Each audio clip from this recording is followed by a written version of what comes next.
तो बच्चों कैसे हैं आप लोग। उम्मीद करते हैं कि अच्छे होंगे। तो आज की क्लास में हम लोग पढ़ेंगे क्लास 10th हिंदी का चैप्टर 3 जो कि जयशंकर प्रसाद है, आत्मकथा। तो चलिए बिना देर किए हुए स्टार्ट करते हैं। क्वेश्चन नंबर एक क्या है, कवि आत्मकथा लिखने से क्यों बचना चाहता है। आंसर क्या है, कवि आत्मकथा लिखने से इसलिए बचना चाहता है क्योंकि इसका जीवन कई दुखद घटनाओं से भरा हुआ है। ये कहना चाहेगा कि कवि इसलिए आत्मकथा नहीं लिखना चाहता है क्योंकि इसका जो जीवन है बहुत दुख से भरा हुआ है तथा इन इसने इसने अपने जीवन में कई बार धोखा खाया है। ये जो है अपने जीवन में कई बार धोखा खाया है। तो एक नंबर कंप्लीट होता है। अब पढ़ते हैं 2 नंबर की ओर। 2 नंबर क्वेश्चन क्या है, आत्मकथा सुनने के संदिग्ध में अभी समय भी नहीं, कवि ऐसा क्यों कहता है। मतलब आत्मकथा सुनने के संदिग्ध में अभी इसका समय भी नहीं हुआ है तब भी ऐसा क्यों होता है, तो देखेंगे आंसर। आत्मकथा सुनने के संदिग्ध में अभी समय भी नहीं, कवि ने ऐसा इसलिए कहा है।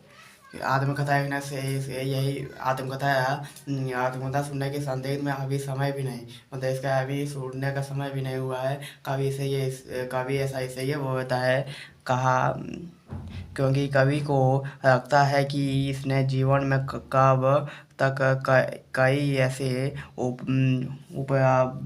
उपलब्ध नहीं हासिल की है जो दूसरे की बातें योग्य है, जो इसका दूसरे की बातें हैं वो योग्य है। क्वेश्चन नंबर 3 की बढ़ता है। क्वेश्चन नंबर 3 क्या है, समित को पायथ बनाने से कवि क्या आस है। ठीक है, समित को पायथ बनाने से कवि का आस यह है कि कवि ने अपने प्रियतमा के साथ जो जो सुखद समय बिताया था उन्हें यादश के सहे अब वे पूरे जिंदगी बिता देना चाहती है। तो क्वेश्चन नंबर 3 होता कंप्लीट पढ़ते हैं। 4 नंबर की ओर। 4 नंबर क्वेश्चन है, भाव स्पष्ट कीजिए। क नंबर है, मेरा कहाँ वह सुख जिसका जिसका मैं स्वप्न देखकर जाग गया। मतलब वो जो स्वप्न देखा वो उसको कहाँ मिला है सुख। अलंकार में आते आते मुस्किया का जो भाग में आते सो गया, उसका जो भाग में है वो आते आते मुश्किल बढ़ गया। कवि कहता है कि जिस प्रेम के कवि सपने देख रहे थे, वो जो जिस प्रेम के कवि सपने देख रहे थे वे इन्हें कभी प्राप्त नहीं हुआ, वो उसका प्रेम कभी प्राप्त नहीं हुआ। सुख इनके बेहद करीब आकर दूर चला गया। इसका जो सुख है उसके जीवन में बहुत करीब आकर दूर चला गया। तो कौन में होता है कंप्लीट बढ़ते हैं। कौन में क्वेश्चन क्या है, जिस अनु कपूरों की मतयावी सुंदर छया में अनुरागिनी उसमें रहती थी, निज सुहाग मधुआ में। सही है। इस पंक्ति में कवि ने अपने प्रेयसी की सुंदरता का वर्णन किया है। वे कहते हैं कि अपने इनकी प्रेयसी के गले की मियाँ इतनी अधिक है कि ऊष्मा की आती भी इनके सामने फेंकी है। इसी के साथ खोड़ में कंप्लीट बढ़ते हैं 5 नंबर की ओर।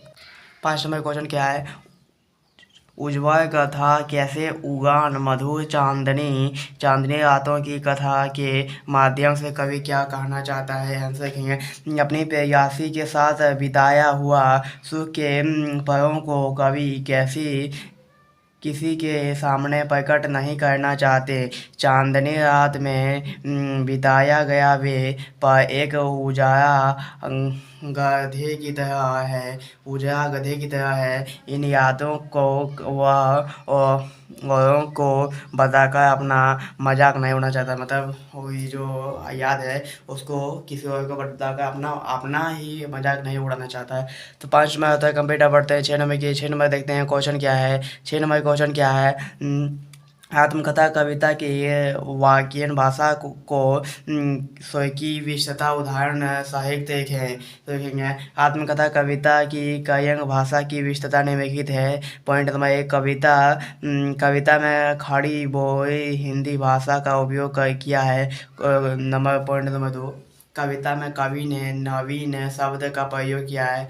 3 नंबर पॉइंट, कविता में मानस्व का स्याही का प्रयोग किया है। पॉइंट नंबर 4, अलंकार के प्रयोग से वंग के संदिग्ध बढ़ गया है। तो इसी के साथ हमें क्वेश्चन में बताया कंप्यूटर बढ़ते हैं क्वेश्चन नंबर 7 की ओर, यानी कि इस चैप्टर का अंतिम क्वेश्चन।